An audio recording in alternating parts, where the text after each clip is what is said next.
మేము మొక్కున్నాక heart patient ఆయన ఆసుపత్రిలో అడ్మిట్ చేసినారు చాలా సీరియస్ గా ఉంది. అసలు ఈసీజీ తీసినా కూడా బాగా లేకుండా ఆయనకి ఇప్పుడు అంత సక్సెస్ అయ్యి బాగైంది. అసలు భయం ఏం లేదు. నిన్ననే డిశ్చార్జ్ అయ్యి ఇంటికి వచ్చినాడు.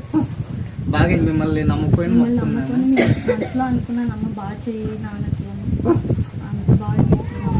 ఇప్పుడు మా మనసులో మాట చెప్తే ఇప్పుడు వద్దప్పనట్టు అనుకున్నాను.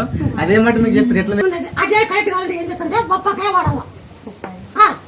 డేట్ ఏముందా బొప్పకాయ వాడితే ఆ డేట్ కరెక్ట్ అవుతుంది.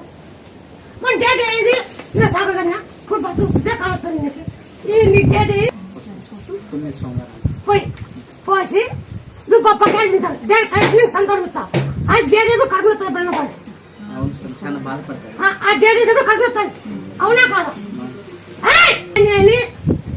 నీళ్ళు ఆ కడుపు డేట్ కడినప్పుడు రాకోకుండా ఇట్లా తీసుకొని నీళ్ళు పోసుకొని